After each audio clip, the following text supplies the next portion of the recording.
it going? I'm Chloe, this is Mochi, and we live in a school bus. Today we're going to talk about how I prepare for a road trip, especially since I've been parked in one place for almost 7 months. There's a few things I need to tie up and get squared away before I hit the road. The first category is mechanical stuff. So I renewed my registration, which was $135 in the state of Pennsylvania.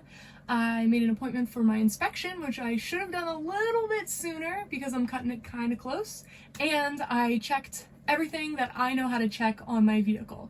If you don't know anything about vehicles, I recommend getting a diagnostic. It's worth the cost just to know and have the peace of mind that everything's functioning properly. The bus got a good tune-up before we left Colorado last November, so it only needs an oil change and a serpentine belt. If you're going to a regular mechanic with a large rig, it's possible they might not be able to do your oil change. Luckily, it is dirty but not too complex of a process, so if you've never done it before, don't be too intimidated. The next category is stocking up or filling up on things so you don't have to get them on the road. I always like to leave for a road trip with a full pantry, a full fridge. I'm going to fill up both my auxiliary diesel and gas tanks. I'm also going to make sure I have a backlog of any medications that me or Mochi will need. On the theme of taking advantage of the resources that you have available, I mail so much stuff before I go on a road trip. Everything that I'm not able to get at a regular brick and mortar store, I make sure that I order it. For example, I use an eco-friendly laundry soap that I can't get in a regular store, so I ordered that online, along with a couple other things that I needed in order to prepare for our trip. Once you've used your mailbox to its fullest extent, make sure you go down to your post office and forward your mail or have them hold your mail for you. This will be the first time I'm forwarding mail, but as far as I know, it is a free process. When I've been stationary for a while, I tend to collect things. Well, even when I'm not stationary. I'm a collector, so I treat this as a downsizing spring cleaning time.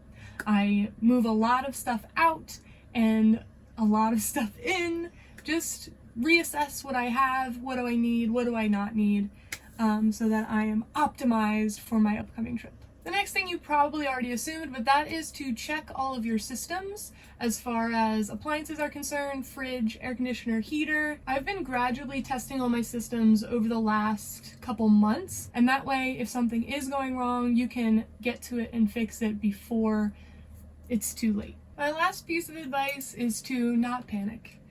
I am the kind of person who sort of over-preps and over-prepares and makes too many lists and gets in my own head a little bit, but ultimately, anything that happens, you can handle. Make sure you have an emergency plan, AAA, spare food, whatever it may be that makes you feel that in the ultimate breakdown that you will be okay, and the rest, you can figure it out as you go. Unless you're traveling somewhere really, really remote, you don't have to do all this preparation and planning. A lot of it is just to save money. If you miss something on your checklist or you forget something, it's probably going to be okay. If you think that I missed something or forgot about something on this checklist, please let me know because I may or may not be preparing for a road trip soon. It's kind of up in the air right now.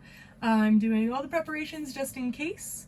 So if you have any tips for me, I would love to hear them. Thanks for hanging out, and I'll see you next time.